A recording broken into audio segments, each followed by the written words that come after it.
Good afternoon, everyone, and welcome to our second quarter 2015 results call. With me are Tim Höttges, our CEO, and Thomas Dannenfeldt, our CFO. Tim will start by presenting our highlights for the quarter, followed by Thomas, who will dig deeper into some of the details. This will be followed by Q&A. Please pay also attention to our disclaimer at the beginning of the presentation. With these words, I pass the word to Tim, our CEO, and his introductory remarks. Yeah, good afternoon, good morning, everybody. Thank you, Hannes, and welcome to today's call of our Q2 results. To start out of the agenda, let me highlight the quarter. You find us in a good mood here at Deutsche Telekom. And to summarize the quarter, I would say the first topic is great customer growth. So the acceptance of our propositions in the US was quite strong, but as well on the broadband side in Germany was strong.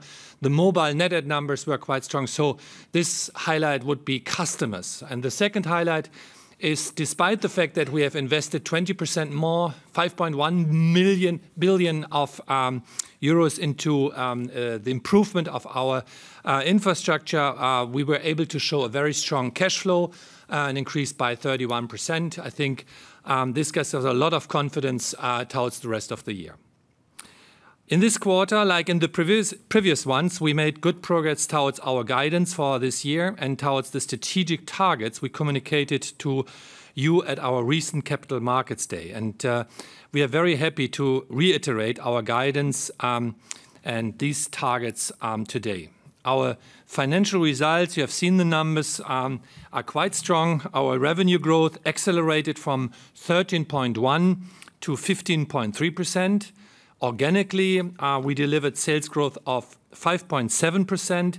This is even faster than the 4.7% in the last quarter. Our adjusted EBITDA growth accelerated from 11% to 13.5% in the second quarter. And even here, organically, EBITDA growth amounted to 6.7% after 5.6% in the last quarter.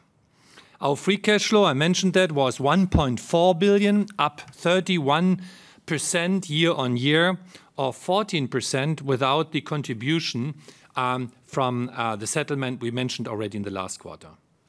We continued our better than expected performance in a lot of core KPIs. In the US, we had another great quarter of customer growth. We overtook Sprint and are now the third largest operator in the US. We were able to raise our 2015 subscriber guidance for the second time this year.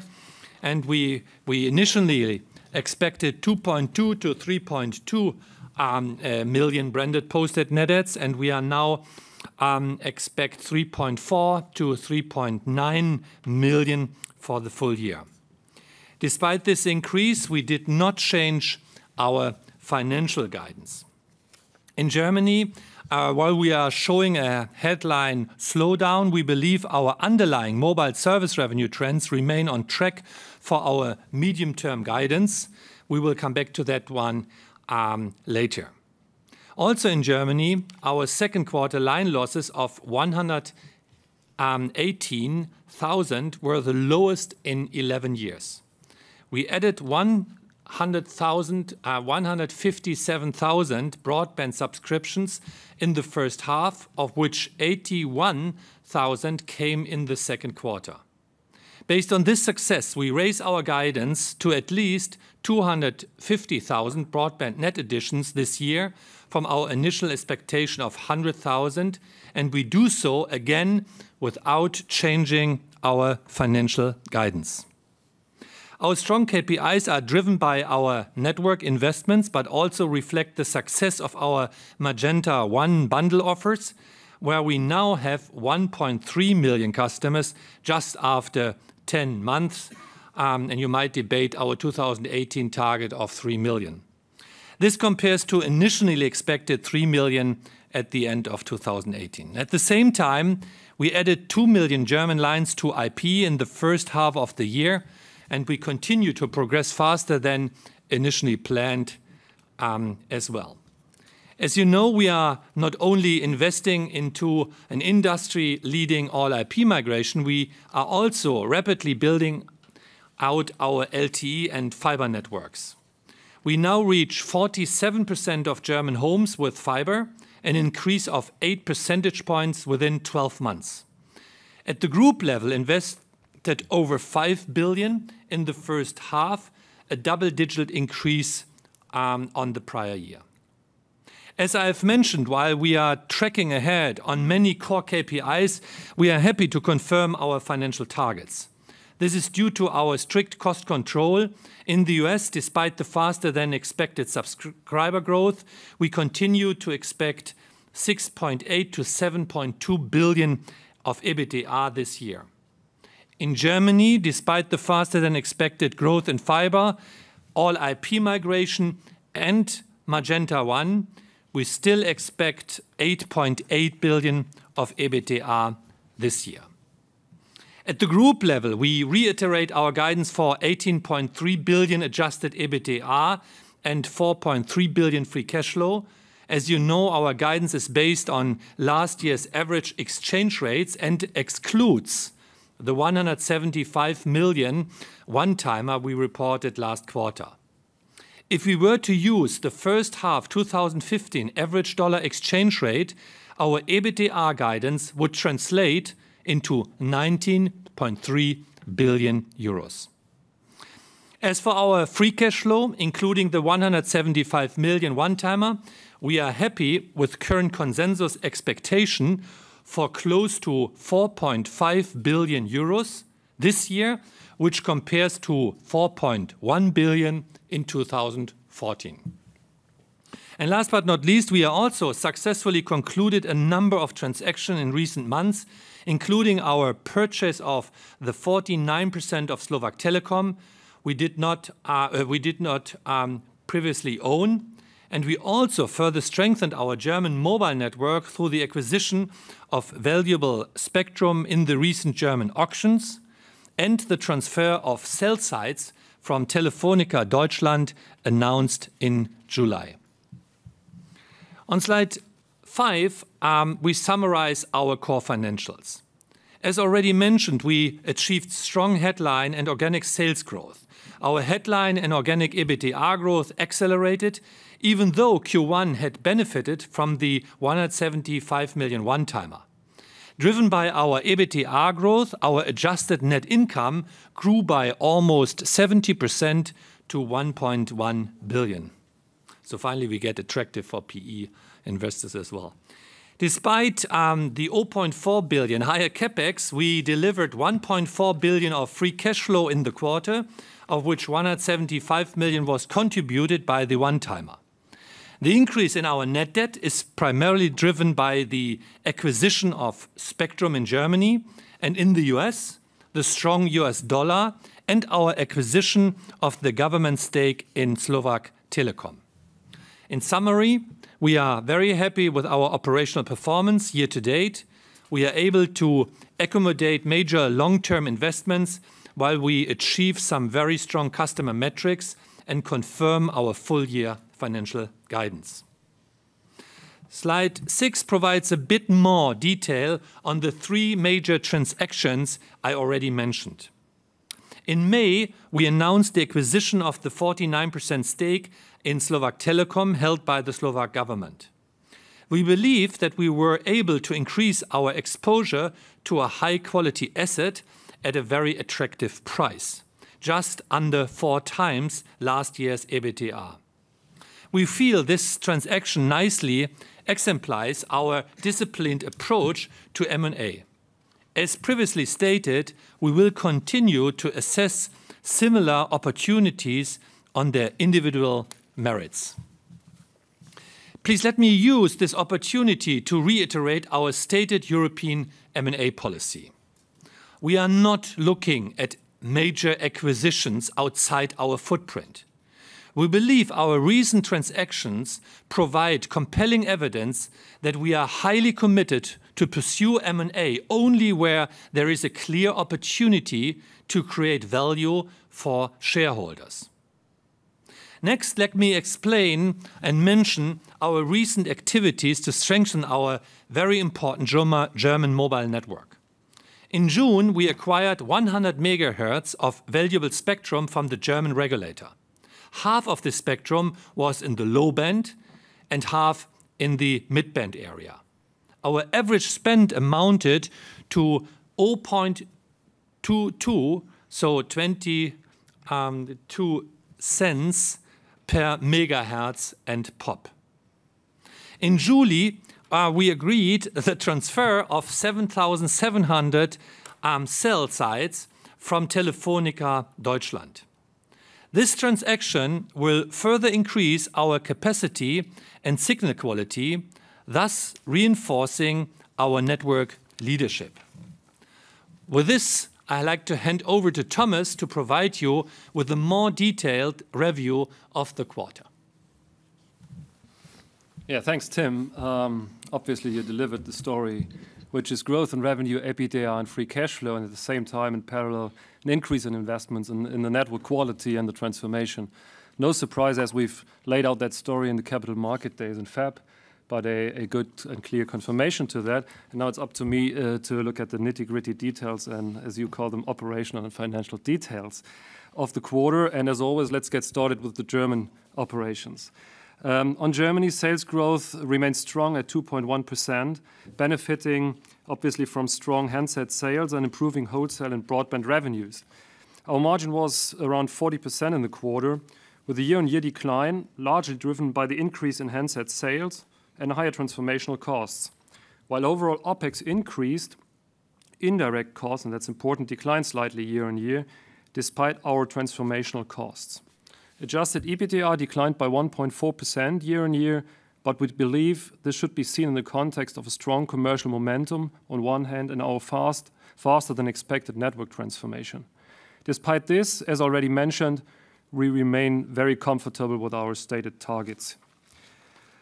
Based on our competitors' report, looking here at the mobile side in Germany, we calculate that reported mobile service revenues for the market as a whole declined slightly this quarter. Again, we grew faster than the market average.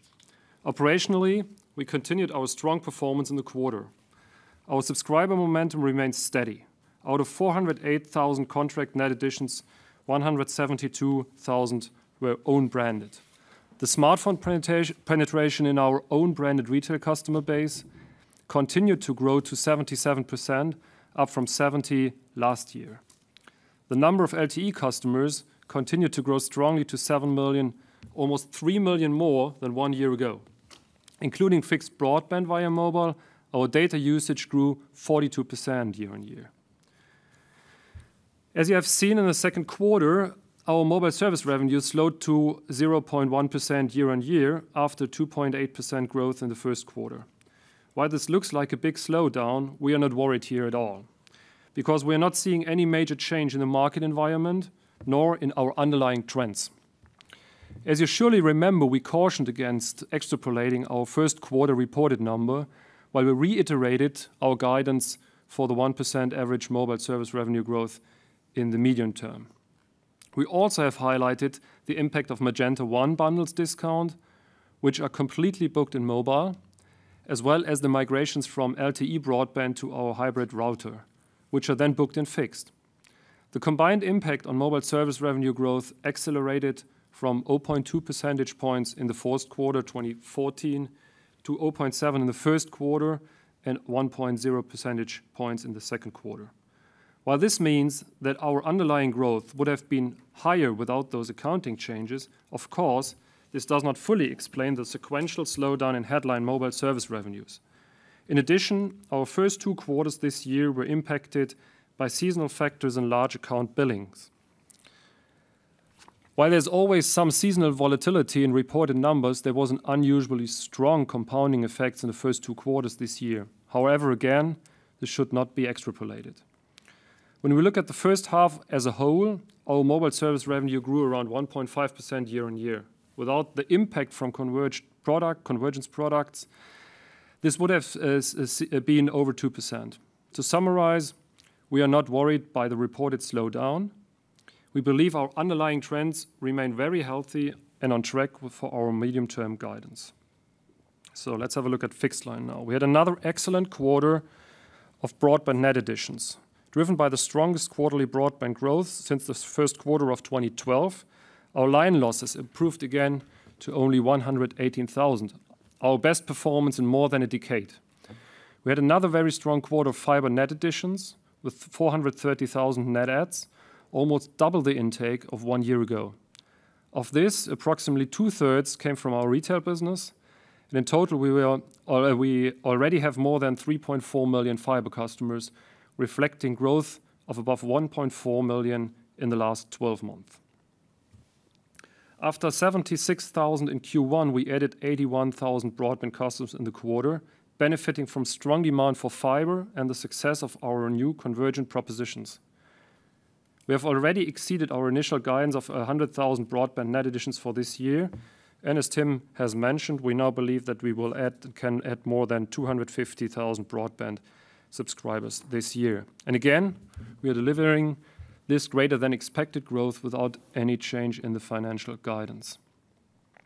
On our core fixed revenue declined by 2.7% compared to 2% in the first quarter, partly driven by lower voice revenues. I will put this into context on the next slide. Positively, driven by our successful retail upselling strategy, retail broadband revenues momentum has now turned positive. On the next slide, we want to provide some additional perspective on our German performance. On the left-hand side, we show what we call total German service revenues, fixed and mobile, which we define as all revenues minus device revenues. These were down 0.9% in the first half of the year. With this, mobile service revenues were impacted by significant volatility and convergence accounting, as we already mentioned, but nevertheless grew 1.5% in the first half of the year. On the fixed line side, what you would call our fixed service revenue momentum improved slightly from -2.3% to -2% year on year.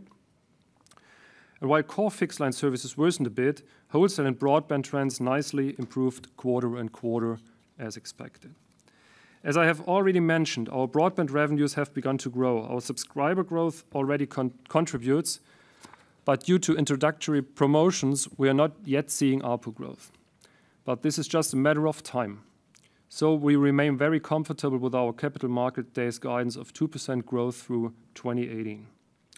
Our wholesale business was down by close to 1% in the first half, but stabilized in the quarter, benefiting from our strong fiber momentum. Here we remain comfortable with our guidance for flat revenues through 2018 as well. Our fixed line revenues include single-play line rentals, voice, and value-added services, are impacted by a slightly accelerated legacy attrition, also due to our accelerated broadband growth and IP migration. But this is fully in line with our medium-term plans.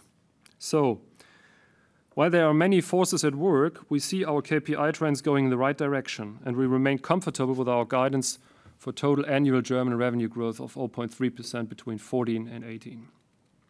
As we discussed at our recent Capital Market Days, we're accelerating our investments in high-speed infrastructure. By the end of the quarter, we had achieved 47% fiber households and 85% LTE coverage. We now cover 19.8 million homes, of which 4.1 are vectored FTTC already.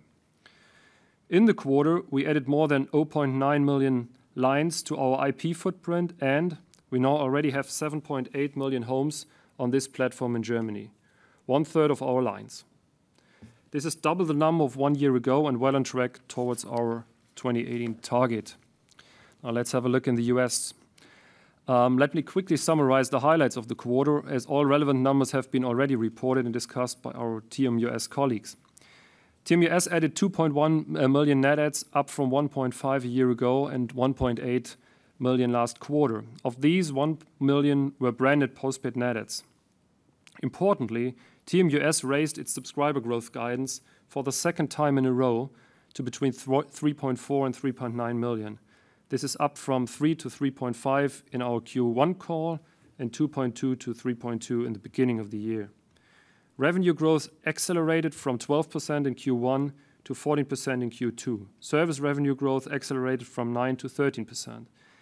This reflected also continued strong subscriber growth, as well as the partial unwind of the first quarter's data stash accrual.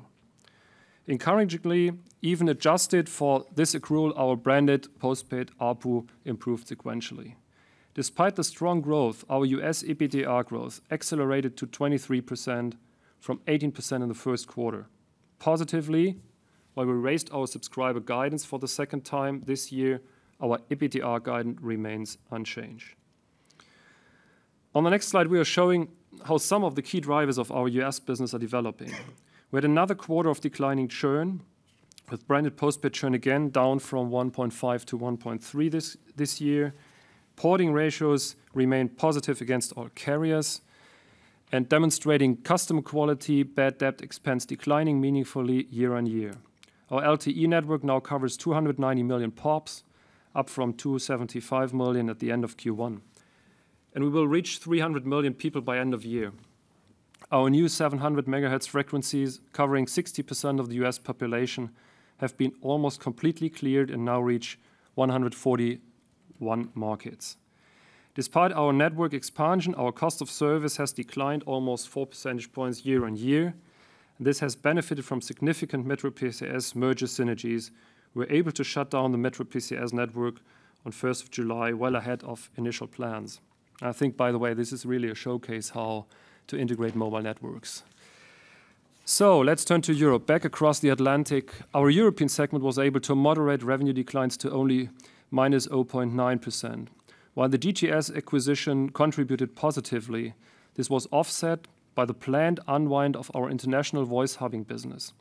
Organic revenues declined by 2.7% year on year after 2.9% in Q1. Further adjusting for the unwind of the hubbing business, revenues declined by 0.8% year on year after 1.8% in Q1. On a country basis, we remain particularly pleased by our performance in Hungary and Austria. Meanwhile, our Dutch business continues to be impacted by intense competition and the rollover of the split contract launch. We are responding to this challenge through innovative product offers and through what we believe is a superior mobile network proposition.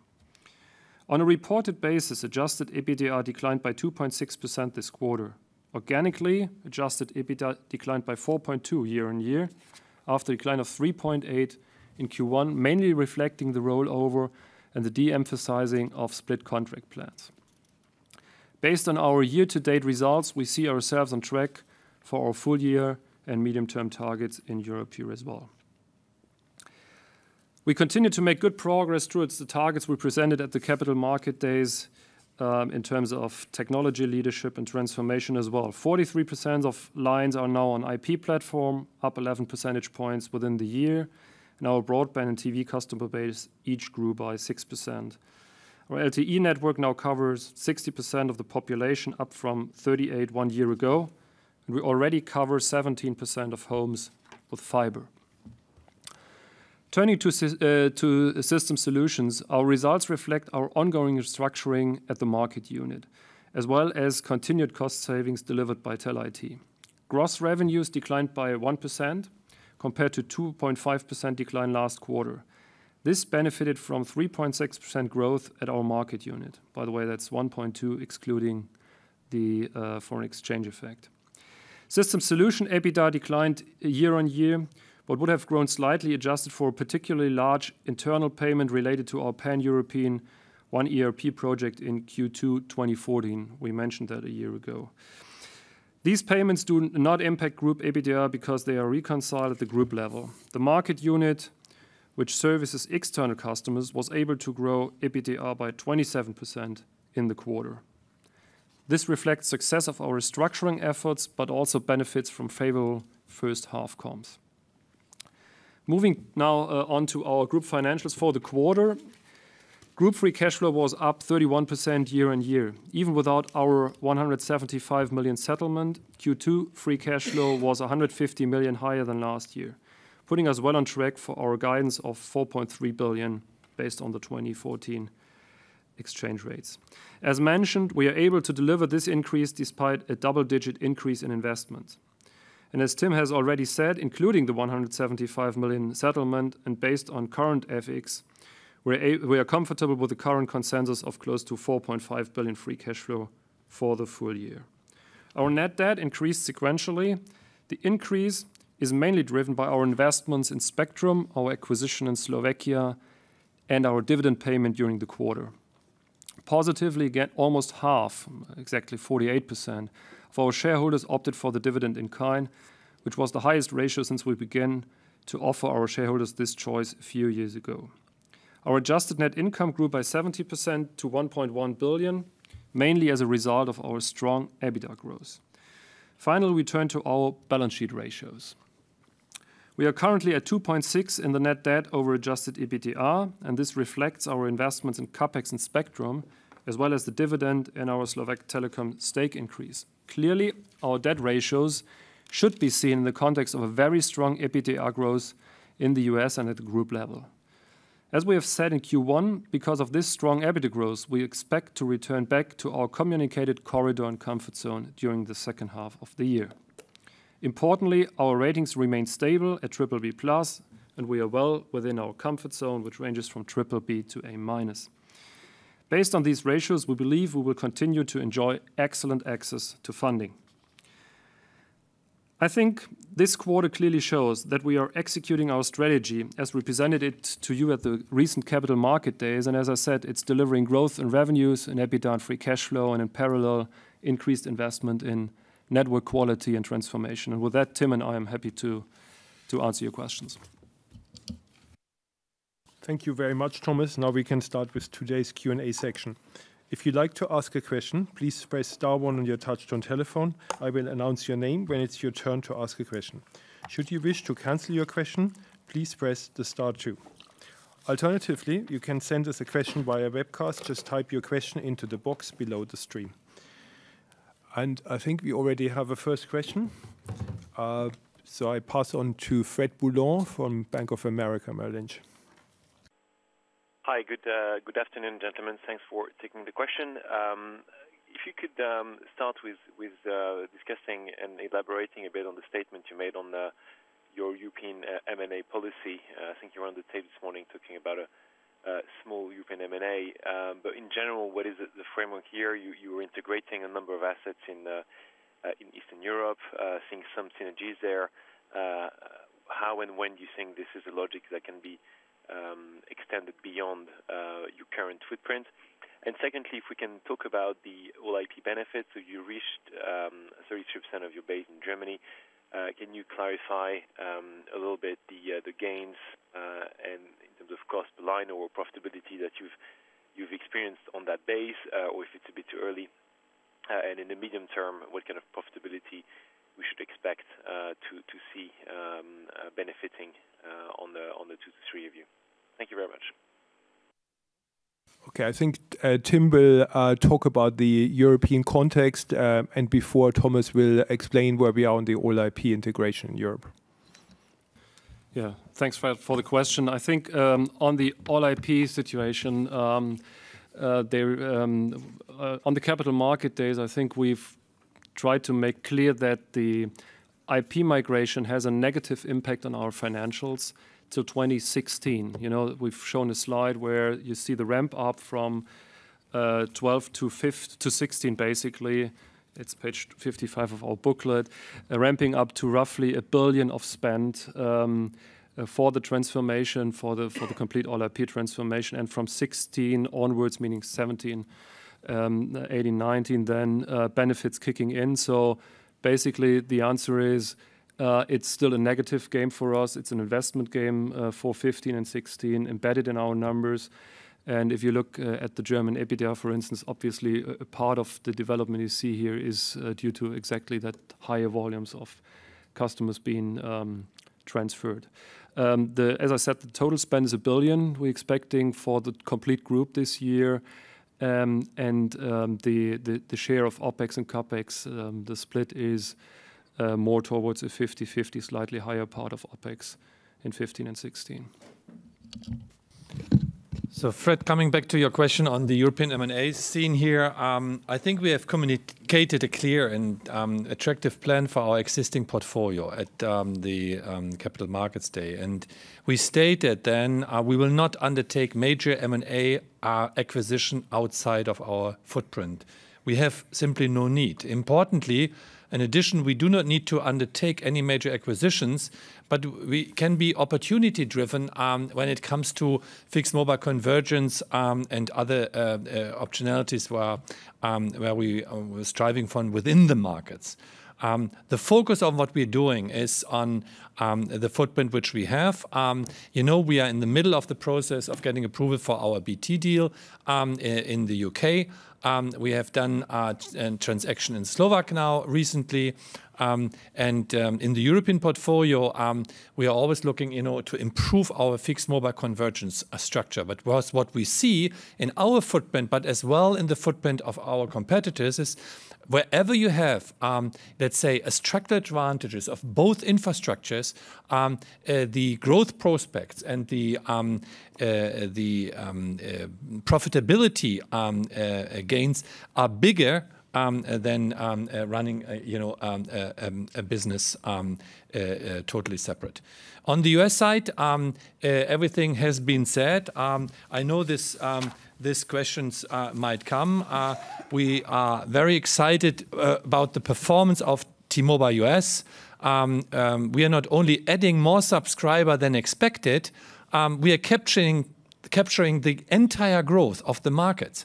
And we are able to do this with an unchanged EBITDA target. And the churn is at a record low, and even before, we stand to fully benefit from our new low-band spectrum. So there is clearly, or we could clearly state that the strategy is working, and our visibility on the business for the upcoming quarters is very good.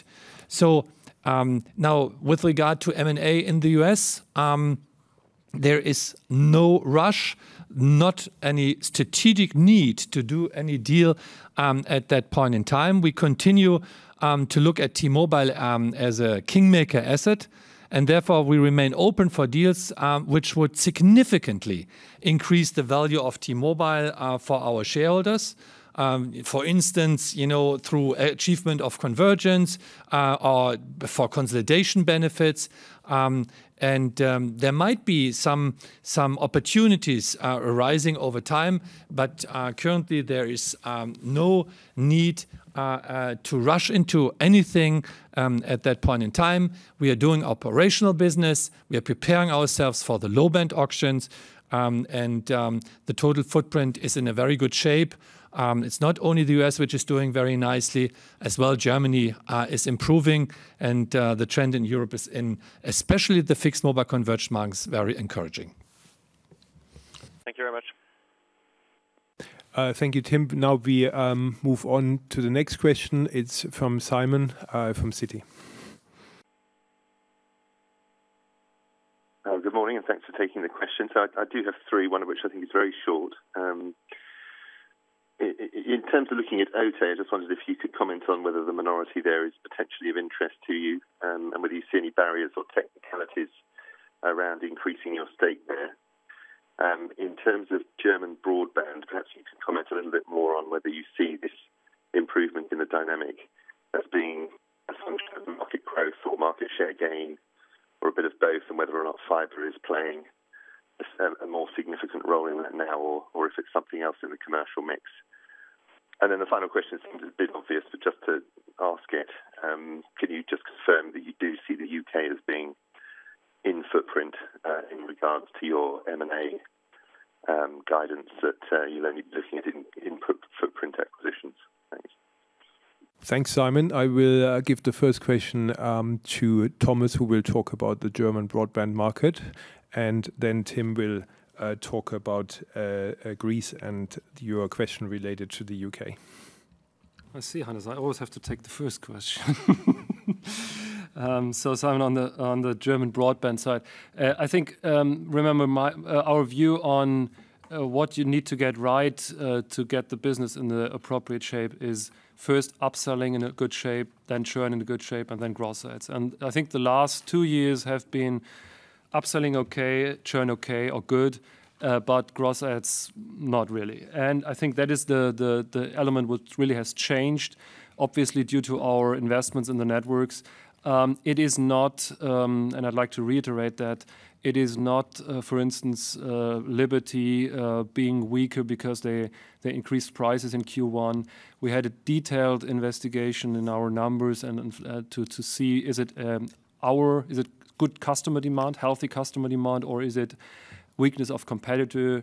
And the clear message is we see the same rate of growth in terms of net adds and the same churn in non-Liberty than in Liberty areas. So there's absolutely no indication that it is weakness of competitors. It's basically demand we're seeing here, driven by network investments on one hand, and obviously, secondly, driven by our fixed mobile propositions, Magenta 1 on one hand, but also the hybrid router with very good growth rates there.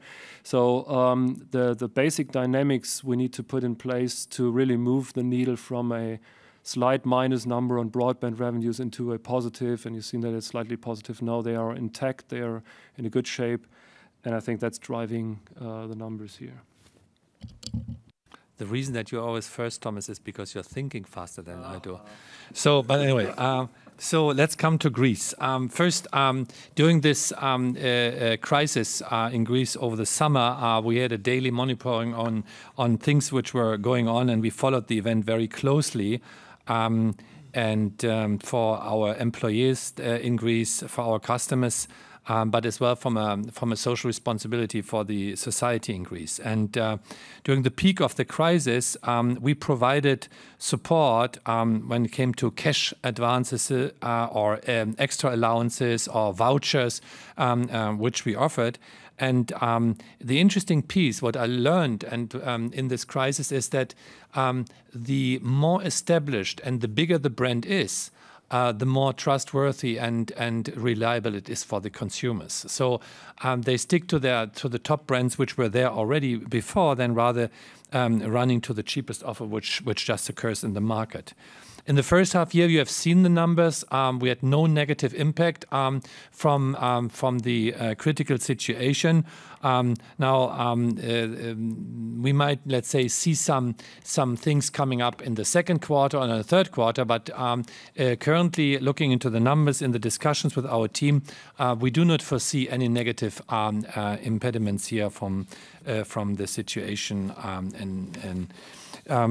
Now, positively saying, during the last years, this management team and the local one had enough time to de-risk the business. And OTE has a net debt position of only 1.1 billion and a comfortable maturity profile. We are talking about, let's say, 570 to 600 million over the next year, which we have to refinance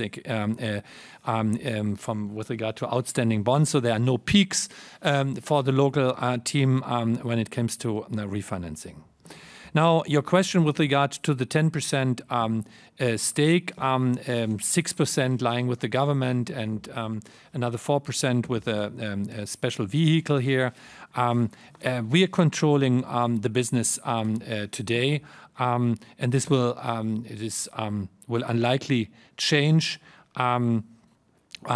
We have certain rights pursuant to the shareholder agreement with the Hellenic Republic, including a right of first refusal in the event of the sale of OTR shares held by the Republic here.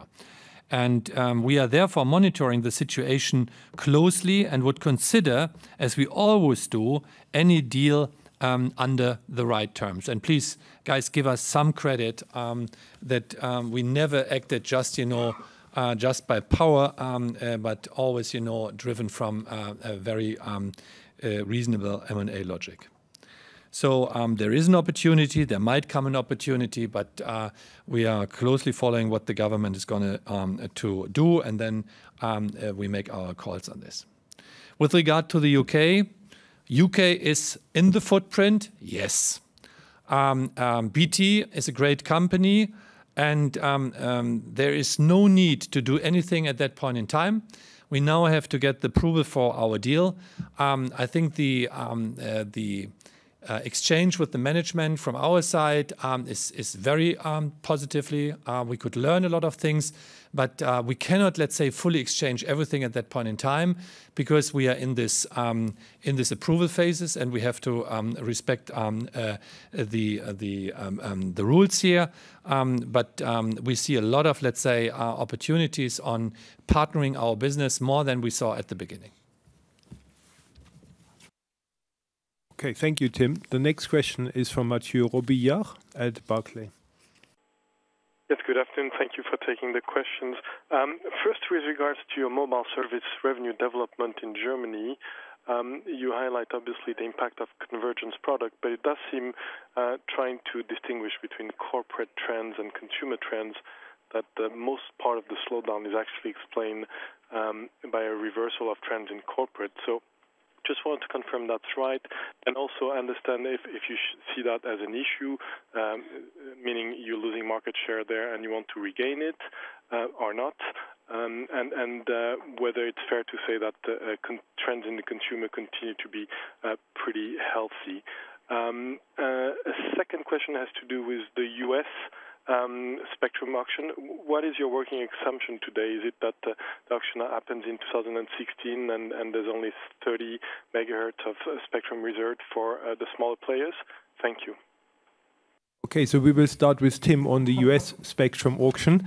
He's going to prove his quick thinking on that one, and then Thomas will comment on the German mobile service revenue situation. So now I'm first. Look, we always have said that we intend to be a participant in the broadcast incentive auction.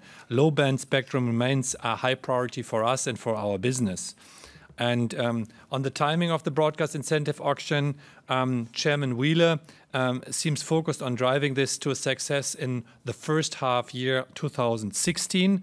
And the FCC is supposed to be setting out the rules, by the way, within the next hours or within the next days. We are expecting something coming very soon. We want to see it happen as soon as possible, and so we are ready to go because this is an event to create a better level playing field for us in the US and to keep our momentum on attacking, let's say, the establishment of AT&T and Verizon the way how we did it over the last years. Today, 75% of the low-band spectrum is in the hands of the big two, just to mention that as a consideration here. We believe that having a robust spectrum set aside, this is very important for the incentive auction in order to avoid a situation where the auction is just dominated by the two big carriers. And therefore, we are very pleased that the FCC wants to reserve up to 30 megahertz. That is at least our last reading. We always, we're trying to lobby for a reserve of at least 40 megahertz with no one party getting more than 20 megahertz. That was our position. But my read today is that it's more going in the likelihood of 30 megahertz. That is what the market talks. Let me come to your second question on the mobile business in Germany and just highlighting something maybe in general, because that seems to be one of the hotter topics from the investor side in this quarter. Look, the first thing is we were able to gain market share in the mobile market over the last quarters, and we did it as well in this quarter. You have seen the strong net add numbers. You have seen the comparison on mobile service revenues. That is our reading on looking on it. So we see our momentum unbroken with the great network which we have and the great proposition. And this is, by the way, not only true for the consumer market, where our perception is by far the best here from a network quality perspective, but as well in the business segment. And especially in the small and medium enterprises, we are definitely gaining market share. So we are on the right track on creating more value for the company over time.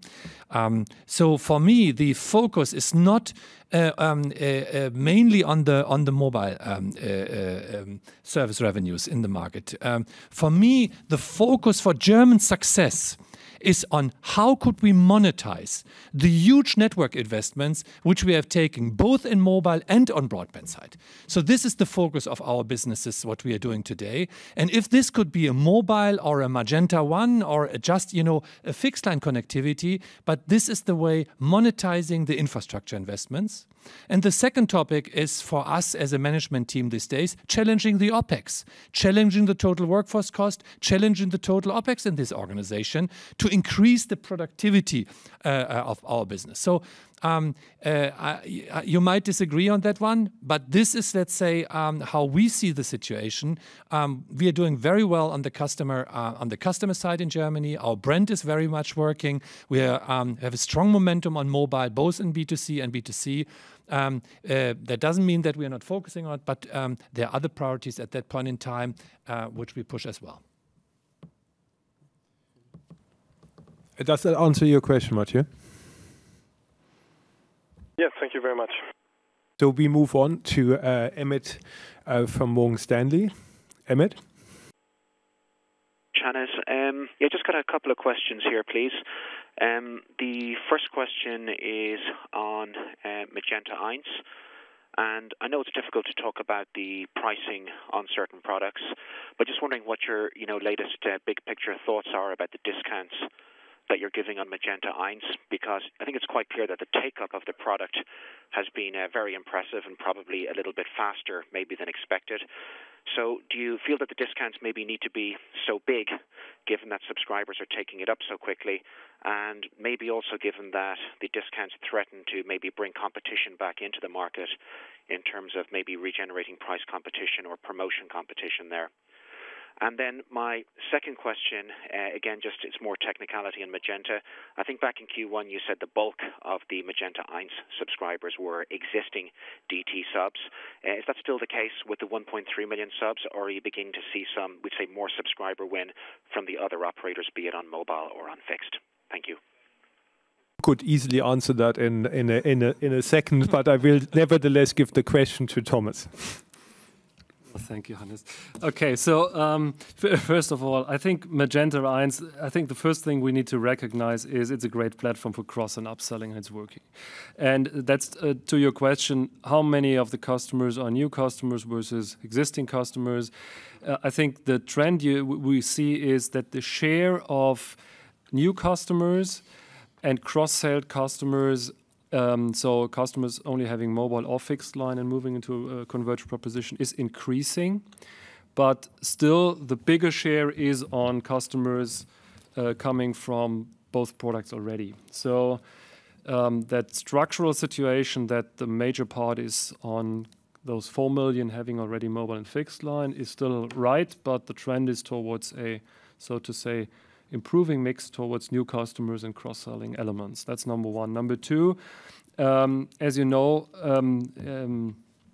despite those accounting debates we're having on the mobile service revenues, what we're looking at is at households before the transaction, after the transaction. What we see is improvement of revenues in that transactional situation. So it is adding value. Obviously, it's putting on one technical KPI, the service revenue, some pressure. That's number two. Number three, I think that the big positive in there is the customer response on it. You know, there is strong demand from customers. We originally said 3 million by end of 2018. We're now at 1.3. And you're right, it opens up optionalities in terms of the size of the rebate we have in there and the discount, the tenure we given there. So yes, we are, and that's what we're right now doing as well, constantly reviewing and doing this review right now also to look whether there are ways to optimize, so to say, the value further on because customer demand is so great on that product. Thank you, Thomas.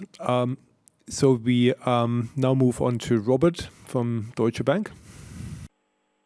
Yep, thank you. Firstly, does the purchase of the towers from Telefónica Deutschland impact on your CapEx expectations, or is the deal more about a boost to quality rather than being able to substitute CapEx, for example? And my second question is on T-Systems, where the order book appears to be inflecting year on year. Now, I know orders can be lumpy, but is there any sign of a more confident tone there from the business with regard to external orders? And if the tone is picking up and improving, where is the recent success coming from? Thank you.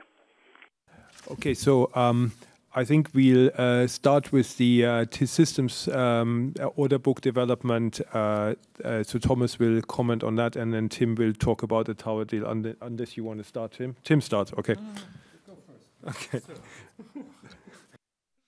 Okay. So on T-Systems, as you know, we've increased significantly the let's say the margin we want to see in the deals, and obviously that has impact on the order entry. And I think what we expected is that more and more type of deals coming in from scalable business, like cloud business, like platform-based business, which is actually also taking place. So the margin mix in the order entry is significantly improving.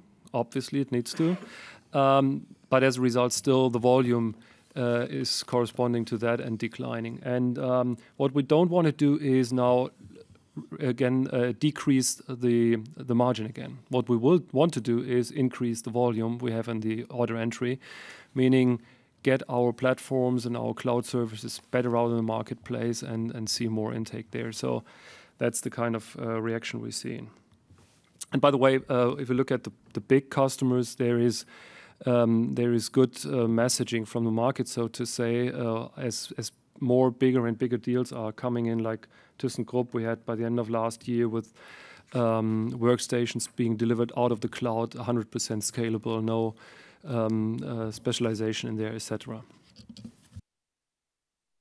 So it might be worth that what we could do with investors, in a kind of workshop, is to talk a little bit about the new propositions, about, let's say, the new positioning in the cloud area and in the growth areas of T-Systems. Because there has been so many changes, how we position ourselves with the significant cheaper Huawei platform which we are offering, with the software as an infrastructure service, with regard to the growth units, and with regard to the new telecommunication services on IP which we are offering for the big corporates, that it might be interesting. It's not that we are just hoping on revenues. There's a clear war plan behind it, how to do this. And if investors are interested on that one, we offer a workshop to just understand a little bit better how we gain this valuable revenue stream here in this entity. Coming back to the question of the Telefonica deal, look, I would call it a win-win situation. This is a win-win situation. It helps, Telefonica to faster realize the synergies of the two networks, and it helps us to accelerate our network strategy to further improve the mobile network. Does it have impact on the CapEx? No. That's not the case. What we are doing is we are partially using the towers to improve the density of our network, because we are not just wanting to offer good coverage. We want to offer good coverage and high bandwidth.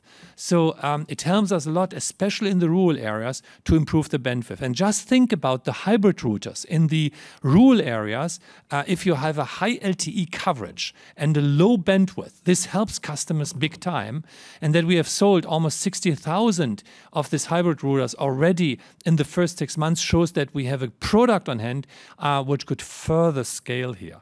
So we could accelerate the build out in the rural areas, especially there, but parts of this sites are going to be dismantled as well over time. That is depending then on termination agreements, which we fight with the landlords here. But this is something which is happening in normal course of the business and not affecting our CapEx. Tim, so next I think we have a question from Dominic at HSBC. Yeah, thank you. Well, I'd be interested in your view on Commissioner Oettinger's digital single market roadmap in terms of both content and also timeline. Are you happy with the progress there in Brussels? And then on a German level, what's your view on BNetzA's proposal to ex-ante price regulate fiber bitstream access? Does that put your network rollout into rural Germany at risk, or do you still think BNetzA will come to a sensible ultimate decision there? And then maybe a provocative question on Austrian mobile, which seems to be back to negative market growth 2 quarters after Hofer launched services on your MVNO contract. If I remember correctly, you said at the Capital Markets Day that you don't see that MVNOs have an impact on retail pricing. How can I square this? Has your thinking changed there? And do you expect Vodafone to follow your logic with United Internet in Germany as well? Thank you. Okay, so Tim will start, and then Thomas will take over the last question. I'm anyhow the political expert here. So now let me start. The first one is the single market regulation. As you have noticed, there has been a kind of, let's say, compromise founded on 2 topics, which is roaming and on net neutrality. On the roaming side, there is a proposal for roam like at home, including a fair usage policy. Positive is that the basic roaming allowance, which was originally foreseen, is not part of this regulation paper. So we have a roam like at home principle, which is then reflecting as well the different build-outs which we have in the European countries. Critical from my perspective on this discussion paper here is the so-called real-time information requirements when voice and SMR fair use limits are reached. So this is creating some complexity for us, but as you know, Deutsche Telekom, at least for German customers, has already this kind of technical features in place. So we are looking into that one, what it means if it comes into ruling. On the net neutrality side, there is a compromise which allows the provision of specialized services with improved qualities. And that was always the point which was so much relevant for our industrial customers and for the industry side here. And this is now part of the package. Specialized service should not be the detriment of the availability or generality quality of internet access services, right? That is fine. But zero rating, for instance, tariffs can still be provided. I think that is another very important information from this package. This so-called single market regulation is going into Parliament in October. It is going to be adopted by the Council and the Member States in September. So we hope that the publication is expected by November 2015. There's a next step, and I always said that after the regulation is before the regulation. So, and we said in our dynamic markets, we have to start immediately again. There is a new kind of paper on the table, which has looked into the total markets. And, you know, I was always very outspoken on a few things.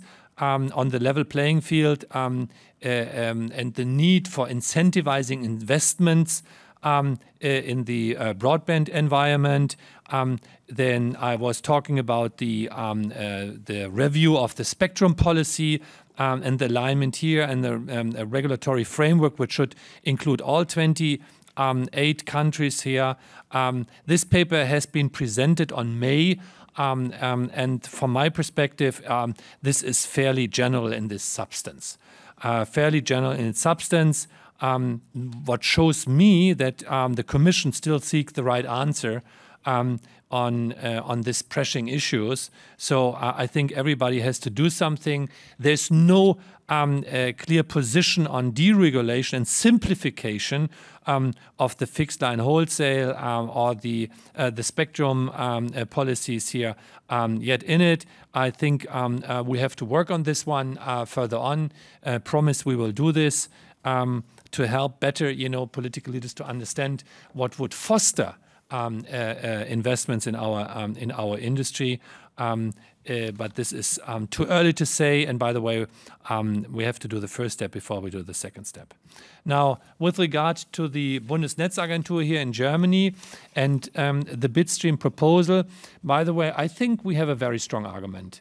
Our position is the following. We say, included in our CapEx guidance, included in our capital markets day proposals, we said, if we're going to be able that we get allowance to build out vectoring in a special area, which is today blocked from a Bundesnetzagentur, in this case, we're going to build out 6.3 million households more immediately with vectoring and higher bandwidth.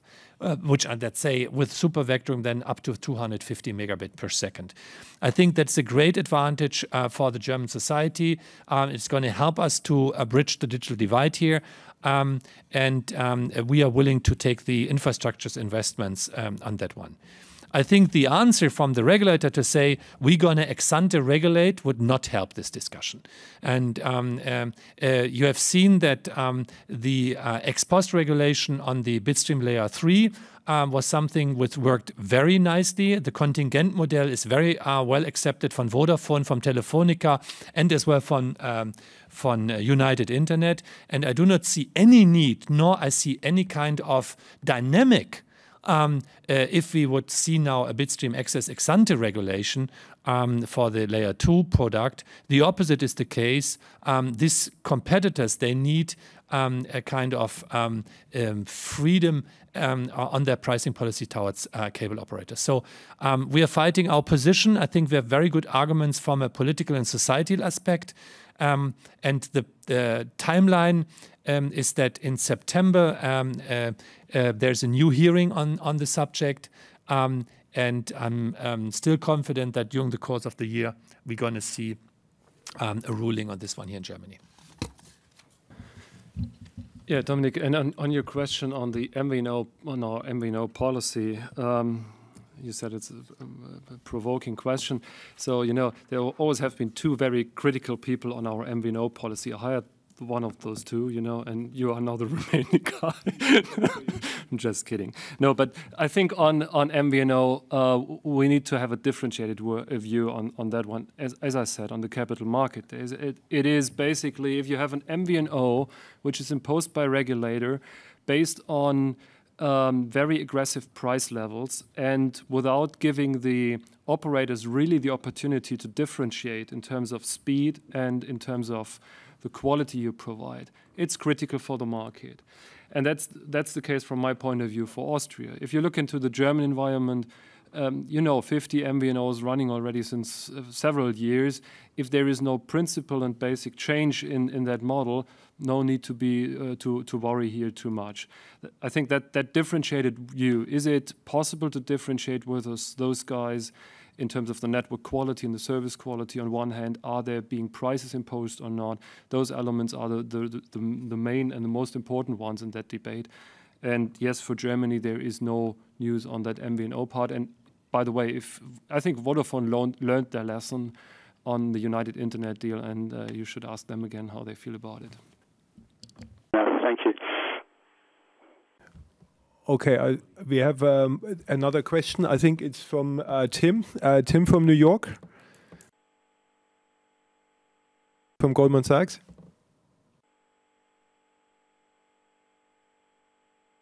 Okay, so Tim, if you're not there, we can take Paul from Bernberg, please.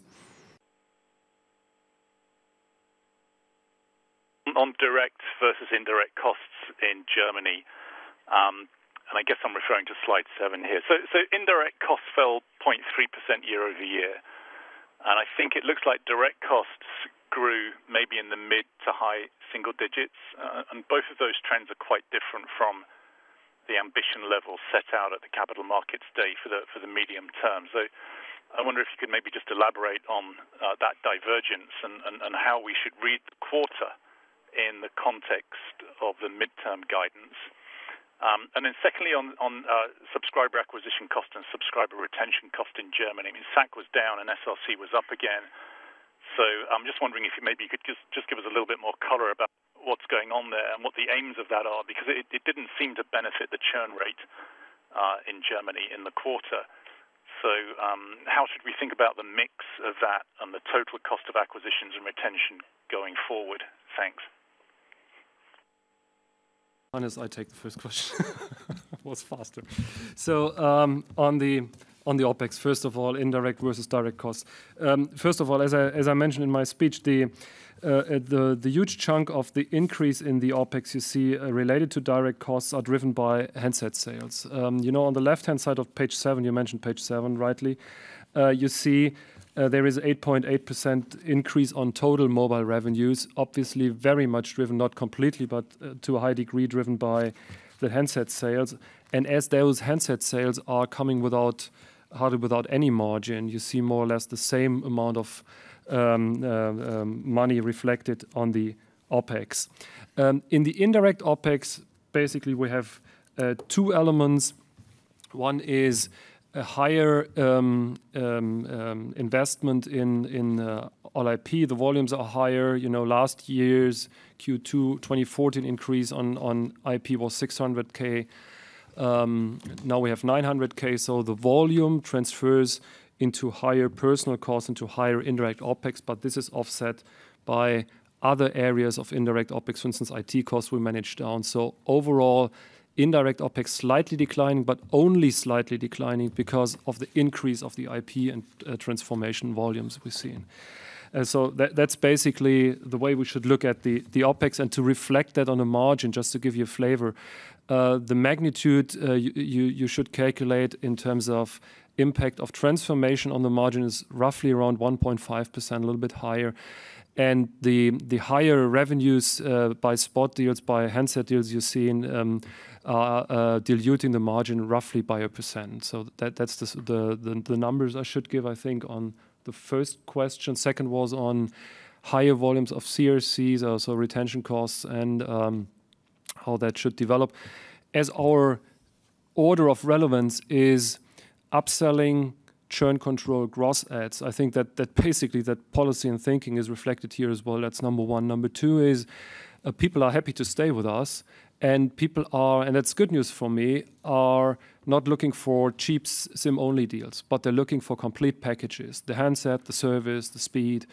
And with that also, we're delivering higher volumes, but also rates of CRCs. And what basically comes with that is a higher MRC. You know, what you basically do, you sell higher value bundles in the retention, and you get good churn control, but you do upselling with that. So yeah, as a trend, you should expect that as a general reflection of our policies, upselling, churn, gross adds, and we think it's a good and healthy development. Aggregate amounts going up, stable or declining? That depends very much on the handset landscape, so to say. So I'll give you an example. If a new iPhone comes in, you see retention volumes peaking for a quarter, or sometimes also for 4, 5, 6 months, and then you see it going down. So if you look quarter by quarter, there is no continuous trend. If you look year by year, you see a slight and continuous increase here.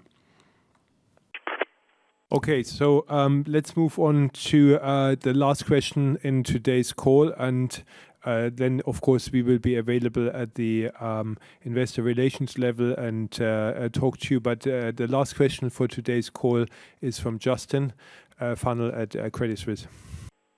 Yeah, hi, thank you. Yeah, a couple of questions. You may have explained this already, but just when customers are moving to all IP, what effects are you seeing on revenue per line? There's obviously a slightly diluted effect. Can you quantify that on a sort of per unit basis? And then secondly, on TV, and again, you may have answered this in the past, obviously got the Bundesliga auction coming up at some point, then probably early next year or something. If they switch to a different structure instead of having the rights split by platform, but moved instead to sort of big bundle and small bundle, would you consider looking at that small bundle? You know, obviously you say BT is a great company. Would you consider copying their strategy if it was available to you? Thank you. Okay, I think Thomas will start this one. Thank you, Hannes. So on the revenue impact by all IP migration, I think the first thing to recognize here is we're talking basically about two elements of the IP migration. We're talking about customers migrating while they're doing retention, while they increase their bandwidth, while they're moving from ADSL to VDSL. In this group of customers, and that's the majority, it's like 85% of all the migrations we've seen, customer is giving the trigger very often by a demand for higher bandwidth, and there you don't see revenue impact. There is another part of that migration where we as a company trigger migration to get, let's say, volumes up and the platforms faster empty. You might call it kind of forced migration type of activity where we address customers and ask them to migrate. In that situation, there is an impact on the revenues. As I said, it's like 15-20% of the migration volume roughly is allocated to that. And here we see an impact. And that impact is around 4 euros on the ARPA side we're seeing roughly. But as I said, that's the very small part of the whole equation. Okay, Tim will talk about our interest in football content. Look, the first thing is we have a TV strategy which is going very nicely, and as you know, the content exclusive deals depend on the amount of free TV offers which you find in the marketplace. In Germany, we have a big, free TV market, while, for instance, in the UK and other markets, the access is limited. So to just, copy what Gavin has done in the UK into the German environment would not be the appropriate answer on that one. The second thing is, does that mean that we automatically not looking into the auction process, which is coming? We will definitely, let's say, have a look into the rules here, but we have not taken any final decision on that one. Football is a big topic for Germans, especially Bayern Munich. So that is for this group here.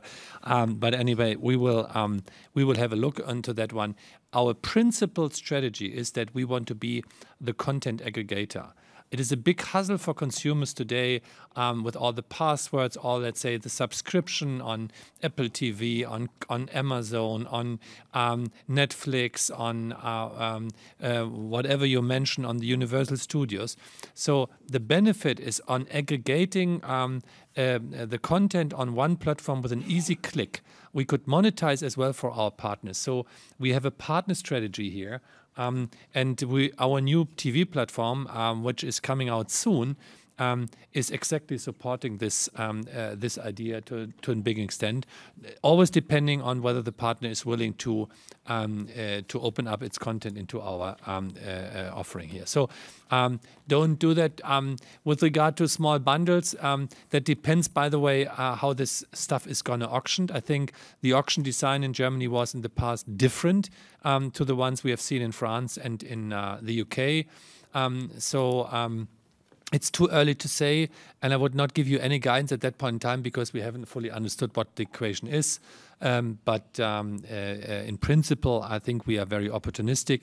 It should be a value-enhancing strategy, and last time we took the decision not to pursue in this high bidding contest, and I think that was a very wise decision.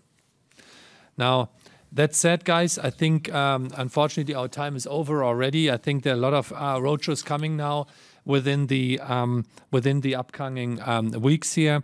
But let's maybe finalize here on that one. I think for the second half of the year, we keep on running on the infrastructure investment because our customers, they appreciate that, and we see that with the good results coming back, being it in the US or being it in Germany, both on broadband and on mobile.